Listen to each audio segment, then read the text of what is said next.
Ce rachat de BFM RMC, c'est une surprise, on ne l'attendait pas vraiment. Pourtant, Rodolphe Saadé, c'est pas un homme inconnu dans les médias. Il avait commencé à construire un empire plutôt dans la presse régionale. On savait qu'il avait des visées sur les médias audiovisuels.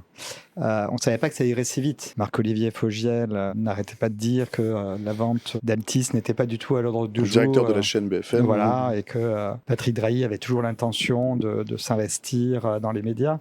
Mais on voyait bien qu'il y avait un manque de cap aussi au sein de BFM, dont les audiences fléchissent. Face à CNews, à préserver son identité éditoriale historique, qui avait tendance à imiter un peu CNews, et qui est talonnée, parfois même devancée désormais par CNews. Donc il y avait une crise identitaire très perceptible au sein de BFM et donc de RMC. Et les choses se sont accélérées et ont été très rapides. Mais on n'est pas surpris que Saadé construise un empire médiatique avec Kretinsky, avec Niel. Il fait partie de ces acteurs dont on sait qu'il va falloir compter avec eux au cours des années qui viennent.